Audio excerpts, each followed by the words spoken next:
ధైర్యం సత్యమును ఎన్నడను నిన్ను విడిచిపోనీయకుము. వాటిని కంఠభూషణముగా ధరించుకొనుము. నీ హృదయమును పలక మీద వాటిని రాసుకొనుము. అప్పుడు దేవుని దృష్టి అందును మానవుల దృష్టి అందును నీవు దయనుంది మంచివాడమని అనిపించుకొనువు. నీ స్వబుద్ధిని ఆధారం చేసుకొనగా నీ పూర్ణ హృదయంతో యెహోవా యందు నమ్మిక ఉంచుము. నీ ప్రవర్తన అంతటి యందు ఆయన అధికారమునకు ఒప్పుకొనుము. అప్పుడు ఆయన నీ త్రోవలను సరళం చేయను. చిన్న ప్రార్థన చేస్తున్నాం. ప్రేమ గల తండ్రి, నమ్మకమైన దేవా, నీకు వందనాలు స్తోత్రాలు నాయన. కృపాకరణ బర్త్డే సందర్భంగా మీరు మాకు ఇచ్చిన ఈ లేఖన భాగాలను బట్టి వందనాలు. మాతో అందరితో మాట్లాడి నన్ను మమ్మల్ని బలపరచమని, నిలబడ్డ నన్ను మరుగుపరిచి మీరే మాట్లాడమని కోరుతున్నాను. యేసుక్రీస్తు నామమున ప్రార్థన చేసి వేడుకుంటున్నాం తండ్రి, ఆమేన్.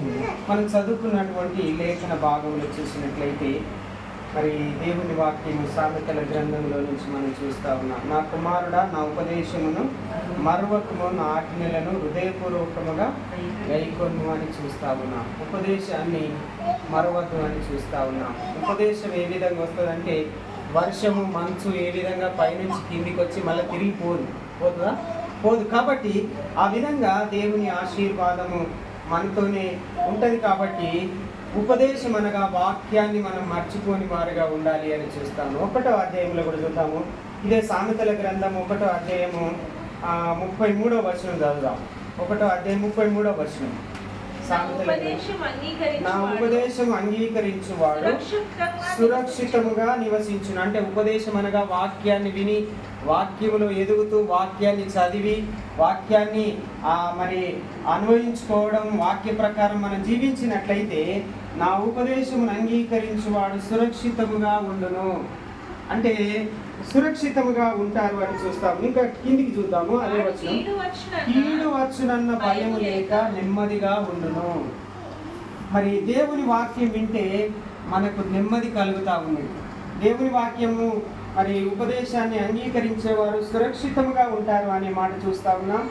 కీడు వస్తుందన్న భయము లేక నెమ్మదిగా ఉండును. ఎందుకు మీరు ఇంత నెమ్మదిగా ఉంటున్నారంటే, మరి ఏ రోజైనా పోయే వాళ్ళని అన్నట్టుగా ధైర్యంగా ఉండగలుగుతాం.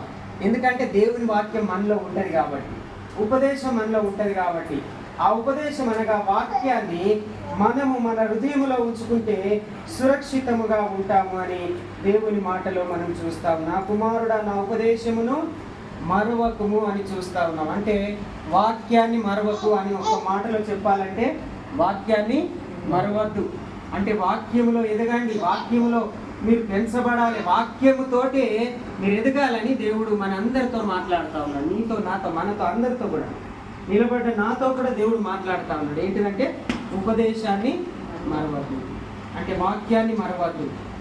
వాక్యం అనగా మరి దేవుని వాక్యం సెలవిస్తుంది, తీయని అవసరం లేదు. కానీ మరి ఆ యోహాను పత్రికలు చూస్తే 1వ అధ్యాయం 1వ వచనం, ఆది యందు వాక్యం ఉండెను, వాక్యము దేవుని యొద్ద ఉండెను, వాక్యమే దేవుడై ఉన్నాడు. అంటే వాక్యాన్ని అంగీకరిస్తే, వాక్యాన్ని మన హృదయంలోనికి ఆహ్వానిస్తే, ఆ ఉపదేశాన్ని మనం స్వీకరిస్తే ఎవరిని స్వీకరించినట్టు?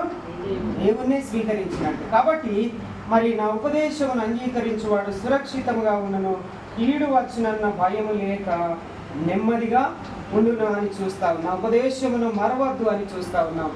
మరిచిపోకుండా మనం ప్రతిరోజు కూడా వాక్యాన్ని చదవాలి, ధ్యానించాలి.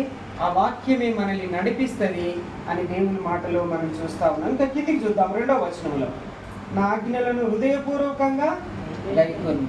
హృదయంలో దేవుని వాక్యం ఉండాలి. హృదయపూర్వకంగా మనము దేవుని ఆరాధన చేయాలి. హృదయంలో దేవుని ఆజ్ఞలను మనము పాటించాలి అనే మాటలను కూడా మనం చూస్తాం. నా ఆజ్ఞలను హృదయ